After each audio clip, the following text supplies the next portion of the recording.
Hello everyone, what's up? Ito po ang inyong pambansang batang kalye ng Pilipinas. And napanood niyo po ba yung laro ng Gilas kontra sa New Zealand? Well, napaka-exciting po ng laro talaga na yun. And the first time in the history na manalo ang Gilas kontra sa New Zealand. But for today's video, ang pag-uusapan po natin ay yung well-designed play ni Coach Tim Cone. And dun sa mga coaches at saka sa mga players na naglo-look forward dito sa play na to, so magagamit niyo po ito lalo na sa mga quick plays. So panoorin niyo po, i-analyze po natin yung play na to. So let's go.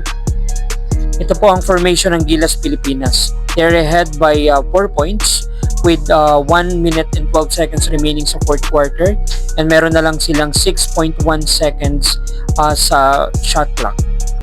Nandiyan po si Justin Brownlee sa ilalim. Nandun din po sa ilalim si Kai Sotto. Tapos sa shoulder naman nandun si Dwight Ramos. Top of the key, nandun naman si Chris Newsome. And yung inbounder, andito si Scotty Thompson. Ang first option po sa play na to ay si Justin Brownlee. Kung sakaling nagkaroon po ng opening at nakita siya ni Scotty Thompson, ay pwedeng itira na niya ng jump shot. Unfortunately, nagkaroon po ng coverage kaya hindi po napasahan si Justin Brownlee. Ang second option naman po sa play na to ay si Kai Sotto. So since hindi po nagkaroon ng opening si Justin Brownlee, kakat po si Kai Sotto at kayang-kayang pasahan ni Scotty Thompson ng lob pass, since 7-footer nga po itong si Kai Sotto. So since hindi nga po napasahan si Kai Sotto, so nag-screen po si Kai Sotto, and kung mapapansin nyo, nasa shoulder naman si Dwight Ramos.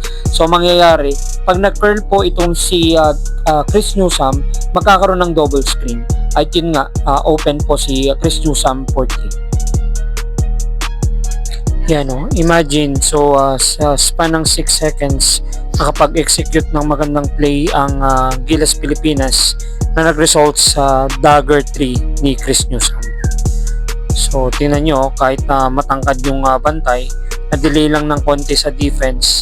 So yun, nag-result nga sa 3 points ni Chris Newsome.